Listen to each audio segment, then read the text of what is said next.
Hoy se va a predicar sobre Éxodo 20, versículos 4 al 6, pero para que contextualicemos, vamos a leer Éxodo 19, 5 y 6.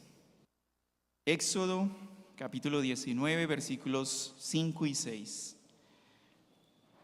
Leo para ustedes la palabra de Dios. Dice: ahora pues, si oyereis atentamente mi voz y guardareis mi pacto, seréis mi especial tesoro sobre todos los pueblos, porque mía es toda la tierra. Y vosotros me seréis un reino de sacerdotes y una nación santa. Estas son las palabras que dirás a los hijos de Israel. Éxodo capítulo 20, versículos 1 al 20. Éxodo 20 del 1 al 20. Y habló Dios todas estas palabras diciendo: yo soy Jehová tu Dios, que te saqué de la tierra de Egipto, de casa de servidumbre. No tendrás dioses ajenos delante de mí. No te harás imagen ni ninguna semejanza de cosa alguna que esté arriba en el cielo, ni abajo en la tierra, ni en las aguas debajo de la tierra. No te inclinarás a ellas ni las servirás, porque yo soy Jehová tu Dios, fuerte, celoso, que visito la iniquidad de los padres sobre los hijos, sobre la tercera y sobre la cuarta generación de los que me aborrecen, y que hago misericordia a millares, a los que me aman y guardan mis mandamientos. No tomarás el nombre de Jehová tu Dios en vano, porque no dará por inocente Jehová al que tomare su nombre en vano. Te acordarás del día del sábado para santificarlo. 6 días trabajarás y harás toda tu obra, mas el séptimo día será sábado para Jehová tu Dios. No harás en él obra alguna, tú, ni tu hijo, ni tu hija, ni tu siervo, ni tu criada, ni tu bestia, ni tu extranjero, que están dentro de tus puertas. Porque en 6 días hizo Jehová el cielo y la tierra, el mar y todas las cosas que en ellos hay, y reposó en el séptimo día. Por tanto, Jehová bendijo el día del sábado y lo santificó. Honra a tu padre y a tu madre, para que tus días se alarguen en la tierra que Jehová tu Dios te da. No matarás, no cometerás adulterio, no hurtarás, no hablarás contra tu prójimo falso testimonio, no codiciarás la casa de tu prójimo, no codiciarás la mujer de tu prójimo, ni su siervo, ni su criada, ni su buey, ni su asno, ni cosa alguna de tu prójimo. Todo el pueblo percibía los truenos y los relámpagos y el sonido de la bocina y el monte que humeaba, y viéndolo el pueblo temblaron y se pusieron a lo lejos. Y dijeron a Moisés: habla tú con nosotros y nosotros oiremos, pero no hable Dios con nosotros para que no muramos. Y Moisés respondió al pueblo: no temáis, pues para probaros vino Dios, y para que su temor esté en vuestra presencia, a fin de que no pequéis. Esta es la palabra de nuestro Dios. Antes de entrar en los textos, en los versículos que vamos a exponer en esta mañana, recordemos el propósito de la ley. Es bajo ese contexto que debemos entender el segundo mandamiento de la ley de Dios. Y debemos entender de que la ley lo que hace es regular el pacto que se da allí en el Sinaí. El pacto sinaítico es regulado por la ley de Dios. Y debemos recordar de que Dios está en pacto con su pueblo y su pueblo está en pacto con Dios. Es por eso que este pacto, la ley que está dentro del pacto, no anula la promesa de Génesis 3:15. Esa promesa que es revelada más ampliamente, con mayor claridad, en Abraham. Génesis 12, Génesis 17, Génesis 22. Esa promesa que Dios hace a Abraham, la simiente de la mujer que vemos en Génesis 3:15, esa simiente que Dios le promete a Abraham, en la cual serán benditas todas las naciones. Bueno, esa promesa no se anula por la ley. Por el contrario, lo que hace la ley es ayudar al cumplimiento de esa promesa. Desde esa perspectiva es que debemos ver la ley, no anulando o reemplazando la promesa, sino más bien ayudando a que Dios cumpla la promesa. Porque no es a través de obedecer el hombre la ley que la promesa será cumplida, sino Dios usando la ley para cumplir su promesa. No es porque el hombre obedezca o porque Israel obedezca la ley que Dios cumple la promesa. No, Dios cumple la promesa usando la ley. Así que la ley se convierte en un instrumento en las manos de Dios para llevar a cabo el cumplimiento de su promesa. La ley es dada la ley es dada después de la redención. Y aunque la ley demandaba obediencia, es decir, obras, tenemos que ver también la ley como un acto de gracia de Dios hacia la nación de Israel. La gracia de Dios sobre la nación de Israel a través de la ley. En primer lugar decimos esto porque la ley manifiesta la santidad, la justicia, la bondad y la misericordia de Dios, entre otros atributos, así como lo dice Romanos 7:12, que la ley es buena, la ley es santa, el mandamiento es santo, justo y bueno, porque provienen de un Dios santo, justo y bueno. Lo que hace la ley es manifestar entonces el carácter santo, justo, bondadoso de Dios. En segundo lugar, la ley ayuda al cumplimiento de la promesa porque evidencia, y escuchen bien esta parte, hermanos, la ley evidencia la condición real del hombre. ¿Cuál es la condición real del hombre? Bueno, exponlo frente a la ley. Y como dice un comentarista acerca del segundo mandamiento, la ley es el bisturí de Dios que abre el corazón del hombre y lo expone como realmente es, malo y perverso y necesitado de la gracia de Dios. Eso es lo que hace la ley, abrir el corazón del hombre. Ahora, ese corazón del hombre queda abierto para recibir la gracia que Dios solamente puede dar. Pero también la ley puede cerrar el corazón del hombre de tal manera que se endurece, rechaza la gracia de Dios y manifiesta al final de cuentas su verdadera naturaleza caída. Es por eso que Pablo le dice a la ley que cuando él conoce la ley conoció el pecado. Es decir, no es que Pablo no conociera el pecado como tal, pero cuando él se expone a la ley y la ley le dice no codiciarás, él entiende que él es un codicioso, un ambicioso. Su naturaleza queda expuesta frente a la ley. Y al transgredir la ley, entonces él se reconoce como un verdadero pecador. Ese es el efecto de la ley. Pero también entonces deja esa necesidad, abre la necesidad en la mente y en el corazón del hombre de una gracia salvadora que solamente se puede encontrar en Cristo Jesús. La ley fue añadida a la promesa para regular la relación de pacto. No se nos olvide estos, hermanos, lo que ocurrió en el capítulo 19, esa relación de pacto de Dios con el pueblo de Israel, es la manera como Dios se relaciona con el hombre. Dios no tiene otra forma de relacionarse con el hombre sino a través de los pactos. Si no hay un pacto delante de Dios, entonces no hay relación entre Dios y el hombre. Lo que hace la ley es regular esa relación de pacto entre el pueblo de Israel con Dios. Y esa es la gran diferencia entre una religión falsa y la religión verdadera. La religión falsa quiere mantener una relación con Dios y con el prójimo bajo las condiciones del hombre.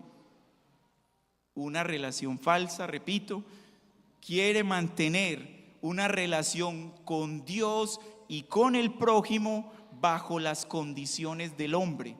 Pero la religión verdadera se sujeta a las condiciones de Dios para relacionarse con Él y con el prójimo. Quien pone las condiciones en la relación es Dios y la expone a través del pacto, y la ley lo que hace es regular esa relación. Es por eso entonces que la religión verdadera es sustentada por la fe. Esto implica una adoración bajo los parámetros de Dios y no del hombre. Para acercarse a Dios es indispensable que nos acerquemos a Él a través de la fe. Si no hay fe, no hay relación, tampoco hay una verdadera relación. Y eso es lo que encontramos en los primeros 4 mandamientos, la primera tabla de la ley de Dios. El primer mandamiento, que lo estudiamos la semana pasada, nos muestra el objeto de la adoración. La relación con Dios, es Dios el objeto de la oración, el único Dios verdadero. El segundo mandamiento, que es el que vamos a estudiar a continuación, es el medio de la adoración. No por medio de imágenes se obtiene una relación o una adoración hacia Dios. Es sin imágenes de por medio. El tercer mandamiento nos muestra la forma de la oración, su nombre. Y el cuarto mandamiento de la primera tabla nos muestra el tiempo de la adoración. El objeto, el medio, la forma y el tiempo de la adoración. Eso es lo que establece Dios en sus primeros 4 mandamientos. Estos mandamientos, entonces, mis hermanos, marcan una gran diferencia entre la nación naciente de Israel, la bebé Israel. Muestran una gran diferencia entre esa nación naciente y las demás naciones. Israel estaba en pacto con Dios y debía cumplir los términos del pacto para alcanzar la promesa terrenal de Dios y también para dar a conocer a las demás naciones quién era su Dios. Eso es lo que regula los primeros, de manera particular y especial, los primeros 4 mandamientos de la ley de Dios. Israel, como bebé, como una nación naciente, como una nación bebé, tenía que agudizar sus sentidos hacia Dios. Tenía que despojarse de todos sus hábitos pecaminosos, religiosos, contrarios a la verdadera religión. Y es por eso que Dios, a través de la ley, los prueba y los santifica. No tendrás dioses ajenos delante de mí. Es la base para el resto de los mandamientos que vamos a seguir estudiando. La exclusividad de Dios, el objeto de la adoración, marca la pauta para el resto, tanto de la relación pactual como la adoración hacia el único Dios verdadero. Éxodo 24:6, entremos en materia en el segundo mandamiento. Y allí vemos en primer lugar la prohibición del segundo mandamiento. Hay una prohibición, claramente vemos una prohibición. Dice el versículo 4: no te harás imagen ni ninguna semejanza de cosa alguna que esté arriba en el cielo, ni abajo en la tierra, ni en las aguas debajo de la tierra. Esto no implica que Dios esté prohibiendo el arte, el crear una pintura o una escultura. No, Dios aquí no está prohibiendo la expresión artística del ser humano. Lo que Dios está prohibiendo es que se llegue a la idolatría de esas esculturas o de esas imágenes. Recuerden lo que nos decía el pastor Sergio la semana pasada. La base de la idolatría, la prohibición de la idolatría no comienza en el segundo mandamiento, comienza en el primero: no tendrás dioses ajenos delante de mí. Eso marca una diferencia entre el pueblo de Israel, que iban a adorar al único Dios verdadero, frente a otras naciones que tenían una cantidad de dioses paganos. Y eso incluía a Egipto, de donde vienen rescatados o liberados el pueblo de Israel. En Egipto, una poligamia, idolatría, muchos dioses, y de manera muy particular en Egipto a esculturas. Así como en el caso de Nabucodonosor con su imagen, bueno, algo parecido ocurría en Egipto. Ellos eran expertos en crear imágenes y al final terminar adorándolas. Bueno, este pueblo, que por un poco más de 400 años estuvo alejado de la verdadera religión y que estuvo impregnada, mezclada y contaminada de la religión falsa, necesitaba ser purificada. Y ese es el propósito de Dios cuando los lleva al desierto y les entrega la ley. No es simplemente la prueba la que los iba a purificar. La ley ocupaba también un lugar de purificación en el pueblo de Israel. Ellos necesitaban desprenderse de todos esos ídolos y por eso viene la prohibición a la idolatría, a la adoración de imágenes. Y observen que el versículo inicia diciendo, lo que dice es, no te harás. O sea, no es no harás, sino que aparece esta palabra, no te harás para ti mismo. No vas a poseer una imagen a la cual terminarás luego rindiéndote en adoración.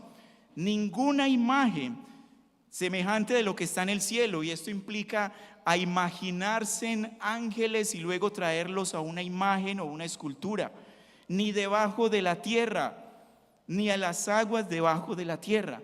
Ningún tipo de creación puede ser representada en una imagen para luego ser adorada. Y hermanos, es que aquí hay una lógica.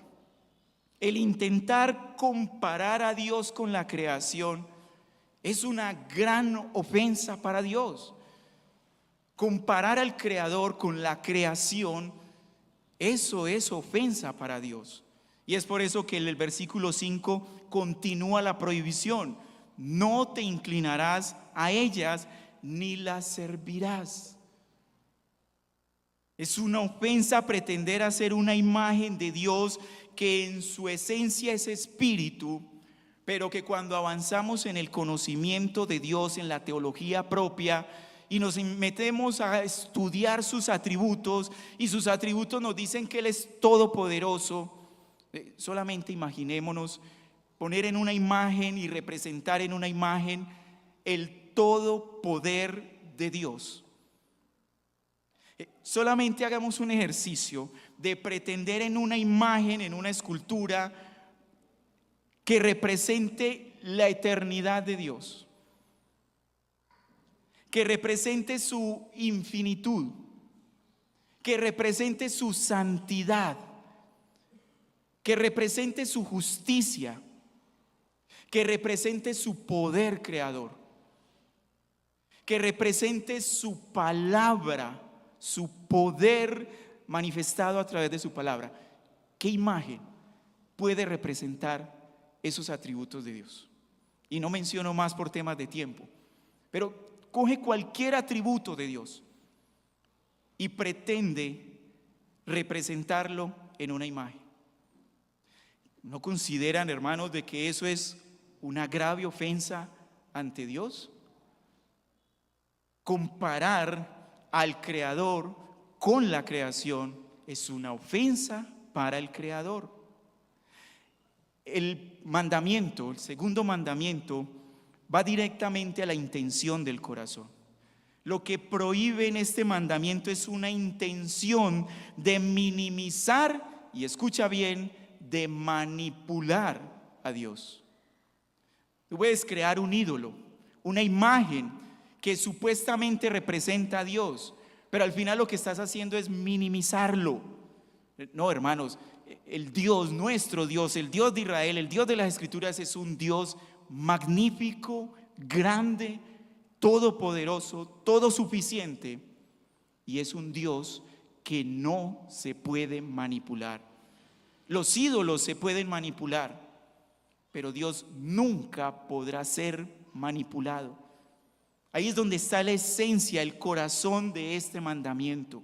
La ofensa ante Dios cuando se incumple o cuando se quebranta este mandamiento.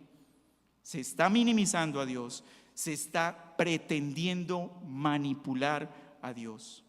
Hay quienes pueden argumentar que las imágenes solo son una ayuda didáctica que recuerdan a Dios. Pero ¿sabes cuál es el problema de ese argumento? Es que Dios exige una adoración basada en la fe, no basada en lo que vemos. Recuerda, la fe es la esperanza de lo que no se ve, la certeza de lo que se espera.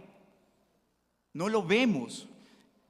Dios no lo podemos minimizar en una imagen y pretender que esta imagen me va a recordar todo lo que Dios es y mayormente todo lo que Dios hace. Una imagen no puede manifestar el actuar de Dios, ni la esencia de su ser y mucho menos el obrar de su ser. Una imagen limita de una manera absurda y pecaminosa el ser y el obrar de Dios. Así que no nos dejemos engañar con aquellos que argumentan de que una imagen simplemente te recuerda y afianza tu fe. No, lo que está haciendo es apartarte de la verdadera fe, porque te está llevando a creer en algo que no es Dios y mucho menos no representa a Dios. Dios exige que la adoración hacia Él debe ser por fe, creyendo en lo que Él es, en lo que Él hace. La adoración a Dios debe ser en espíritu y en verdad, y no basado en lo que el hombre puede crear. Esta es entonces la justificación de este mandamiento, y esa es la segunda parte o el segundo encabezado de la enseñanza sobre el segundo mandamiento, la justificación del mandamiento. Versículo 5, parte B. La justificación. ¿Por qué Dios prohíbe? Bueno, ya di algunas justificaciones, pero aquí vienen las más importantes. Porque yo soy Jehová tu Dios. Eso debería ser suficiente para cualquier creyente. ¿Por qué no crear imágenes semejantes o que quieran compararse o reflejar a Dios? Bueno, porque como Dios es incomparable, y como Dios no hay ningún otro Dios. Él es único, Él es exclusivo, y el pueblo de Israel debía adorar al Dios exclusivo. Eso marcaba la diferencia, vuelvo y repito, marcaba una gran diferencia entre la nación de Israel y el resto de las naciones. Ahora, hay más justificaciones. El objeto de la adoración, porque yo soy Jehová, primer mandamiento, el objeto de la adoración, fuerte, o sea, no es cualquier Dios, es un Dios poderoso. Y Él es poderoso para salvar, como ya lo experimentó el pueblo de Israel. Recuerden, fueron redimidos, fueron libertados de la esclavitud de Israel. Ellos vieron su poder en acción para salvar, pero ellos también vieron en el mar cuando Dios castigó con su poder a aquellos que se oponían a Él y a su pueblo. El castigo. Dios es poderoso para salvar, pero también es poderoso para castigar. Ese es el Dios al cual ellos deben adorar, y por eso se prohíbe la creación de imágenes para ser adoradas, porque es celoso, es un Dios que no es impasible, ¿no? Es un Dios que tiene pasiones, es un Dios que siente, y parte de sus sentimientos lo llevan a sentir celo por lo que a Él le pertenece. A Él le pertenece toda la creación, pero de manera particular Israel, Él había puesto su sello sobre Israel, no solamente rescatándolos, libertándolos, sino haciendo un pacto con ellos. Dios no hizo pacto con el resto de las naciones, su pacto es particular con Israel, y Él los llama un precioso tesoro, su precioso tesoro. Así Él los cuida. Así Él los quiere proteger, y es por eso que Dios es un Dios celoso, porque Israel le pertenece a Él. Y aquí tenemos que verlo de una manera gráfica, ilustrativa, hablando acerca también del pacto. Observémoslo dentro de un pacto matrimonial. En un pacto matrimonial, quienes hacen ese pacto es un hombre y una mujer. Un hombre y una mujer. Varones, vamos a hacer este ejercicio los hombres que estamos casados y los que se quieren casar también, pero los que ya estamos casados creo que podemos sentir algo cercano a lo que Dios siente frente a su celo. Vamos a suponer de que en nuestro pacto matrimonial no es solamente con una mujer, sino que esta mujer, nuestra esposa, también trae dentro del pacto a uno u dos o tres hombres más. ¿Eso dentro de la lógica humana es viable? ¿Qué sentirías tú, varón, si en tu pacto matrimonial se establece que llegará uno o dos o tres hombres más para estar con tu esposa? ¿Lo tomarías tranquilo? ¿Harías parte del progresismo actual? ¿Felices los 4, felices los 6? ¿Verdad que no? Eso no está ni siquiera dentro de la lógica del impío. Bueno, si el hombre con su naturaleza caída siente un celo, de solo pensarlo yo ya estaba aquí sudando.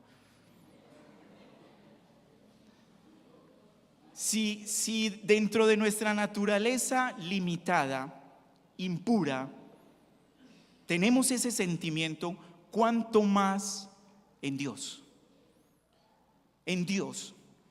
Por eso esa parte del celo de Dios no lo podemos ver como un capricho de Dios. Dios sintiéndose deprimido porque no lo están adorando a Él, sino que están adorando a otros. No lo podemos ver de esa manera.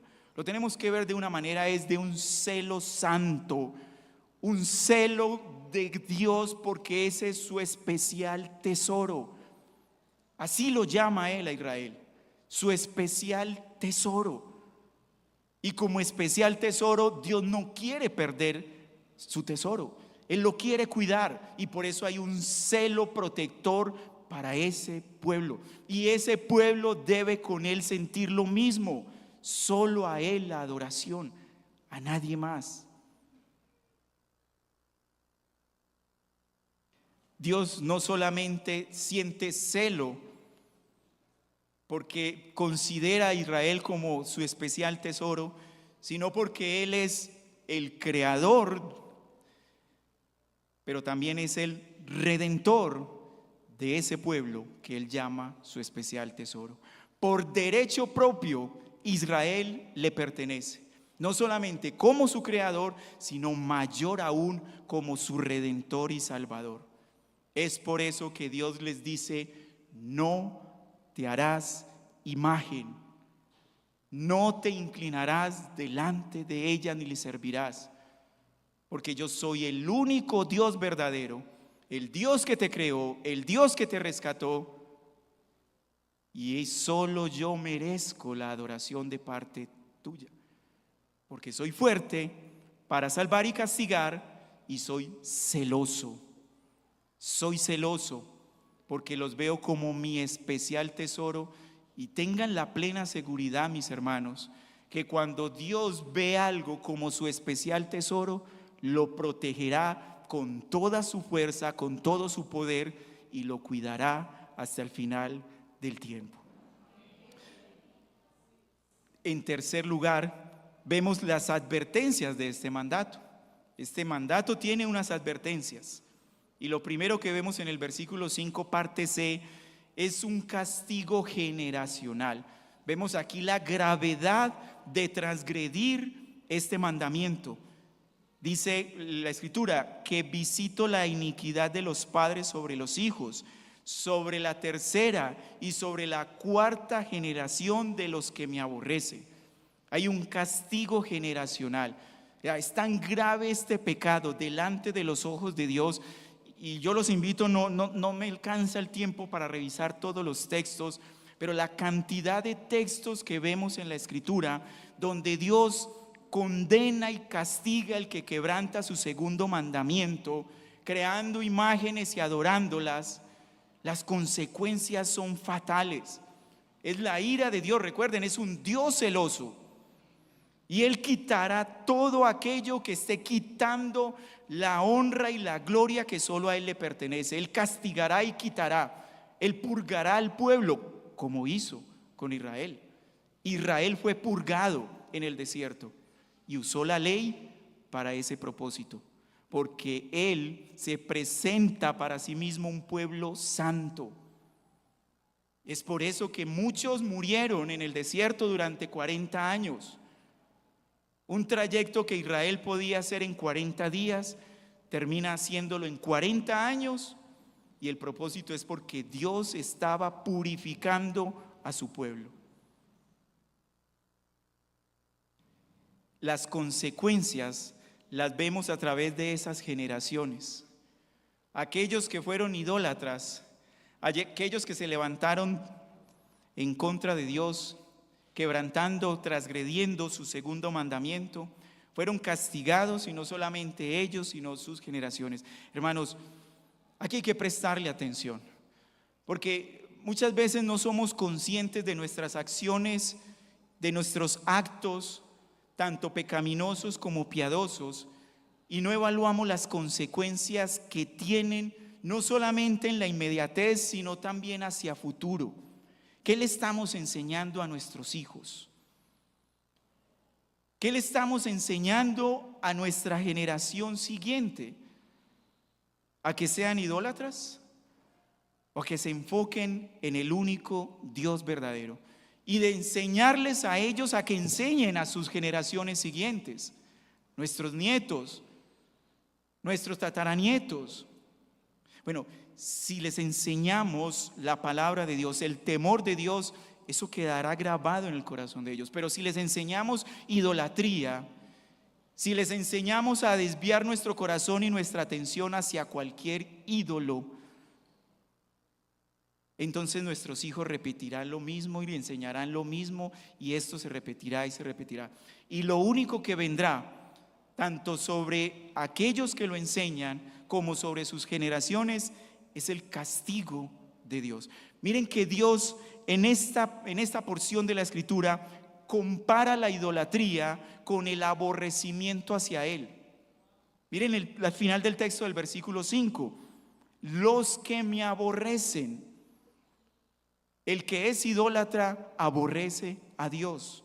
El que es idólatra es contrario a amarlo con todo el corazón, con todo el alma, con todas las fuerzas, con toda la mente. Un idólatra va en contra de ese amor verdadero hacia Dios. El idólatra aborrece a Dios. Así que la idolatría, el inclinarse delante de imágenes que pretenden representar la esencia y el obrar de Dios, ante los ojos de Dios, Dios lo toma como si fuera un aborrecimiento delante de Él. Y aborrecer es todo lo contrario a amar. Así que, primera aplicación: no pretendas decir mi amado hermano, mi hermana, mi amado hermana, mi amada hermana, no pretendas decir que amas a Dios cuando en tu corazón hay idolatría, cuando en tu corazón pretendes acercarte a Dios a tu manera y no a la manera que Dios establece. Eso es idolatría. Pero no solamente hay esa advertencia de castigo para aquellos que idolatran imágenes y adoran imágenes, también hay una bendición. Versículo 6: y que hago misericordia a millares, a los que me aman. Miren allí el contraste: los que me aborrecen contrastados con los que me aman y guardan mis mandamientos. Hermanos, la mayor bendición que un ser humano puede recibir de parte de Dios es su misericordia. Su misericordia. Porque lo que merecíamos de parte de Dios, reconociendo que éramos unos idólatras, lo que merecíamos era su castigo. Su castigo. Y no recibimos eso. Recibimos misericordia. Cuando Él nos ve como unos idólatras, Él nos ve como unos miserables. Y el miserable lo que necesita es misericordia. La mayor bendición que un ser humano puede recibir de parte de Dios es misericordia. Clama a Dios por su misericordia. Esa es su mayor bendición para cada uno de nosotros. Ahora, hay algo más en el mandamiento. Hay algo más. Y es que la relación que hay entre Cristo e Israel cumpliendo este mandamiento en un lugar parecido y en el desierto está muy clara. Israel debía cumplir no solo este mandamiento, sino toda su ley en un desierto donde iban a ser purificados. Bueno, Cristo no necesitaba ser purificado, pero Cristo fue probado y de manera particular con este mandamiento. Acompáñame por favor a Mateo capítulo 4 versículos 8 y 10. Mateo capítulo 4 versículo 8 y 10. Nuestro Señor Jesucristo, al igual que Israel, siendo probado con el segundo mandamiento. Pero esta vez es el tentador, es Satanás el que lleva la prueba al Señor Jesucristo. Dice el texto de Mateo 4, 8, 10. Otra vez lo llevó el diablo a un monte muy alto y le mostró todos los reinos del mundo y la gloria de ellos. Y le dijo: todo esto te daré si postrado me adores. Qué atrevimiento la de este hombre, ¿no? Qué atrevimiento la de este ser. Es atrevido Satanás. Y si se atrevió a tentar a nuestro Señor de esta manera, ¿qué diremos de nosotros? Pero miren la respuesta del Señor. Entonces Jesús le dijo: vete, Satanás, porque escrito está: al Señor tu Dios adorarás y a Él solo servirás. ¿Ven la relación con el segundo mandamiento? Bueno, lo que por la historia que más adelante terminaremos de estudiar en Éxodo, lo que Israel incumplió, lo que Israel transgredió, la ley que Israel transgredió, Cristo la cumplió a la perfección. Y con una gran tentación, no fue una tentación cualquiera, fue una gran tentación. Recuerden, llevaba 40 días en el desierto. Allí fue tentado, en esas condiciones fue tentado, muy parecidas a como fue probado Israel en el desierto. Pero donde Israel falló, Cristo cumplió. Cristo cumplió con la ley. Pero no solamente vemos a Cristo en esa parte, también vemos a Cristo en la prohibición de hacer imágenes para relacionarse con Dios. Solamente a través de Cristo hay una relación directa con Dios. Cristo es el mediador para adorar al Padre. Nuestro Padre Celestial recibe la adoración en este día y de parte nuestra porque Cristo está mediando. No hay imágenes en medio del pueblo, en medio de la iglesia y Dios. No hay imágenes, hay una persona. Y ese es Cristo. Cristo. Y es por eso que toma más importancia la prohibición del segundo mandamiento, porque no es a través de ninguna imagen creada, sino a través del Hijo, de la segunda persona de la Trinidad, que la iglesia se relaciona en el pacto, en el nuevo pacto con Dios el Padre. Nuestra adoración no es aceptada a través de otro medio que no sea Cristo. Por eso es una abominación delante de Dios pretender adorarlo a través de simples imágenes, porque la ofensa es contra el Padre, la ofensa es contra el Hijo, la ofensa es contra el Espíritu Santo. Solo Cristo es el mediador. Juan 14, 6 y 9. Juan 14, 6, 9.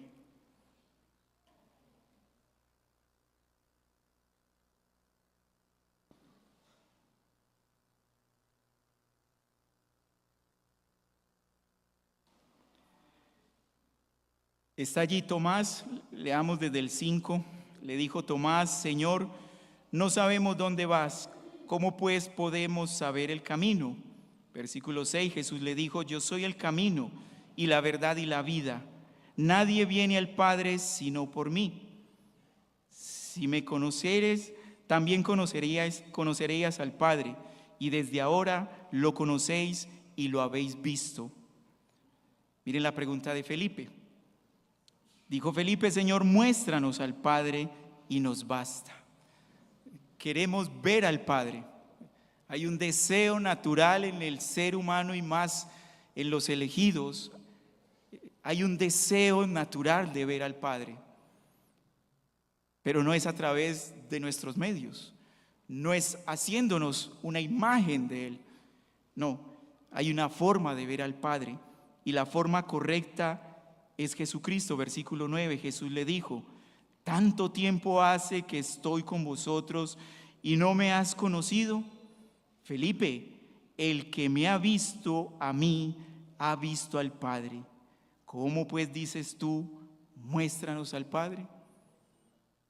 ¿Quieres ver al Padre? Ve al Hijo. Ve al Hijo. Él es la imagen del Dios invisible. Por eso este mandato, este segundo mandamiento, cobra tanta importancia cuando lo vemos a la luz de lo que Cristo es en el Padre para nosotros, la imagen del Dios invisible. Una aplicación rápida sobre esto. Juan Calvino dijo que el corazón del hombre es una fábrica de ídolos y necesita ser destruida. O sea, no solamente es una fábrica, sino que necesita ser destruida. Necesitamos destruir esa fábrica de ídolos que hay en nuestro corazón. La pregunta que debes hacerte en esta mañana, mi hermano, mi hermana, es: ¿cuántos ídolos has fabricado hoy? ¿Cuántos ídolos has fabricado en el transcurso de tu vida? Y que aún hoy te estás inclinando delante de ellos, le estás sirviendo a ellos. Y es tan fácil desviar nuestro corazón, es tan fácil fabricar un ídolo. Mira, solamente te voy a dar unos ejemplos. Idolatrar a tus hijos. Tus hijos se pueden convertir en un ídolo para ti. Y les sirves a tus hijos de una manera tan caprichosa que lo que tus hijos digan, tú lo haces sin medir las consecuencias. Tu esposa, tu esposo se puede convertir en un ídolo para ti. Tu trabajo, el servicio en la iglesia. ¿Sabías que el servicio en la iglesia se puede convertir en un ídolo para ti? Cuando al final terminas sirviendo para que te vean o sirviendo para alcanzar el favor de alguien, allí el servicio se convirtió en tu ídolo. Las circunstancias, las enfermedades pueden convertirse en tu ídolo, porque no ves las circunstancias difíciles o la enfermedad como una prueba para tu santificación, sino como un medio para la manipulación e incluso pretender manipular a Dios a través de eso. Es tan fácil, mis hermanos, convertir cualquier circunstancia. De pronto ahora nosotros no tenemos la habilidad en el arte de crear una imagen y una escultura y terminar adorándola. Seguramente no tendremos mucho la habilidad para eso, pero hay una habilidad mucho mayor, y es la que hay en tu corazón, de crear esos ídolos que te apartan de la verdadera relación con Dios establecida en su palabra a través de la fe y solo por Jesucristo. Es tan fácil quitar esas verdades de tu mente y de tu corazón y al final terminar pretendiendo encontrar el favor de Dios a través de cualquiera de estas cosas que te acabo de mencionar. Y hay muchas más. Solamente reflexiona sobre esto para que puedas ver y reconocer si hay un ídolo en tu corazón. ¿En qué piensas más constantemente? ¿Qué es lo que te lleva a pensar durante el día? ¿En qué te desgastas? Tu pensamiento, tus reflexiones, ¿en dónde están enfocadas? Jóvenes, ¿en el fútbol? ¿En el deporte? No estoy diciendo que el deporte en sí sea malo, pero sí puede desviarte y llevarte a convertirlo en un ídolo. ¿En qué piensas? ¿En tu esposo? en que tu esposo no te complace como tú quisieras, no te ama como tú quisieras, y tu esposo y tu esposo y tu esposo y tu esposo, o tu esposa y tu esposa y tu esposa, o tus hijos y tus hijos y tus hijos, el trabajo y el trabajo y el trabajo. Mira, hermano, si en lo que más piensas y meditas no es en Cristo, entonces eso es un ídolo. En el que debemos meditar, aún en medio de nuestras actividades diarias, es en Cristo. Lo hacemos por Cristo, para Cristo, por Cristo, para Cristo, por Cristo, para Cristo. ¿Sabes qué derrumba y qué, como dice Calvino, qué destruye esa fábrica de ídolos en nuestro corazón? ¿Sabes qué lo destruye? La pasión por Cristo. Eso destruye la fábrica de ídolos que hay en tu corazón. Apasionate por Cristo, mi amado hermano. Apasionate por Cristo. Algo más, se me fue el tiempo, algo más. Para los que no son creyentes, para aquellos que ni piensan en Cristo. Mira, hermanos, mira, amigo, mira, mi amiga. Este mandamiento lo utiliza el apóstol Pablo en la carta a los Romanos para mostrar el juicio de Dios, juicios temporales y terrenales que trascenderán a los juicios eternos. Rápidamente acompáñame a Romanos capítulo 1, versículo 18 en adelante.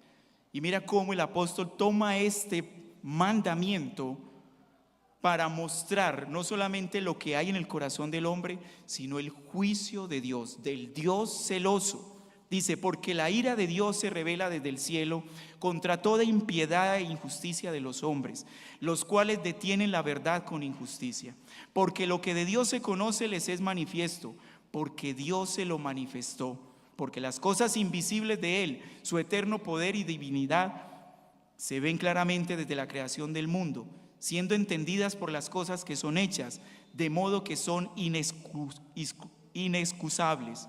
Porque habiendo conocido a Dios, no lo glorificaron como a Dios, ni le dieron gracias, sino que se envanecieron en sus razonamientos, y su necio corazón fue entenebrecido.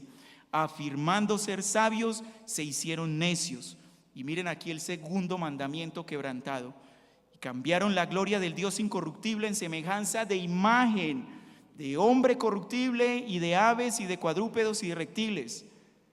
Consecuencia, por lo cual también Dios los entregó a la inmundicia, el juicio de Dios en las concupiscencias de sus corazones, de modo que deshonraron sus cuerpos entre sí. Hermanos, para un momento, amigo, escucha bien esto. De la idolatría a la inmoralidad hay un solo paso. Eso es lo que Pablo está mostrando aquí. De la idolatría a la inmoralidad solo hay un paso. Los cuales cambiaron la verdad de Dios por la mentira, honrando y sirviendo a las criaturas, segundo mandamiento, antes que al Creador, quien es bendito por los siglos. Amén. Por esto Dios los entregó a pasiones vergonzosas, pues aún sus mujeres cambiaron el uso natural por el que es contra naturaleza. Y del mismo modo también los hombres, dejando el uso natural de las mujeres, se encendieron en sus concupiscencias los unos con los otros, cometiendo cosas vergonzosas hombres con hombres, y recibiendo en sí mismos la recompensa que convino a su error. Y como a ellos no les pareció bien reconocer a Dios, Dios los entregó, juicio de Dios, Dios los entregó a una mente reprobada para hacer lo que no conviene, estando llenos de toda injusticia, de fornicación, de malicia, de avaricia, de maldad, repletos de envidia, de homicidios, de contiendas, de engaños, de malignidades, murmuradores, aborrecedores de Dios, detractores, injuriosos, soberbios, altivos, inventores de males, desobedientes a los padres, necios, desleales, sin afecto natural, implacables, sin misericordia, los cuales, habiendo entendido el juicio de Dios, que los que hacen tales cosas son dignos de muerte, no solo las hacen, sino que aún se complacen con los que las hacen. Amigo, ten cuidado del juicio de Dios. Ten cuidado del juicio de Dios. Tu idolatría te llevará a recibir el castigo y el juicio de Dios. No solamente debes pedir perdón por quebrantar el segundo mandamiento, debes pedir perdón a Dios por quebrantar toda su ley. Y si pides y clamas perdón a Dios de una manera sincera, la Escritura dice de que Él te perdonará.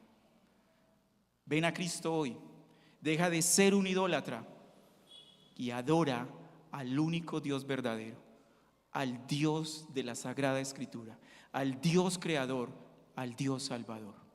Oremos. Gracias, Padre, por tu bendita y santa palabra.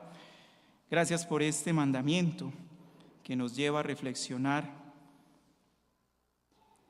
de una manera muy particular en tu santidad, en tu ser, en tu poder, en tu eternidad, en todo lo que eres tú, Señor. Pero también nos lleva a reflexionar en lo que hay en nuestro corazón. Quebranta, Señor, cuanto ídolo esté puesto en nuestro corazón y llévanos a una adoración y a una relación verdadera contigo, obedeciendo tus mandamientos, no para alcanzar tu favor, sino porque tu favor ya está en nosotros. Ayúdanos, Padre, porque somos débiles y aún nuestro corazón es una fábrica de ídolos que tiene que ser destruida. Ayúdanos a asumir nuestra responsabilidad y a darte la gloria en todo lo que hacemos. En Cristo Jesús te lo pedimos. Amén.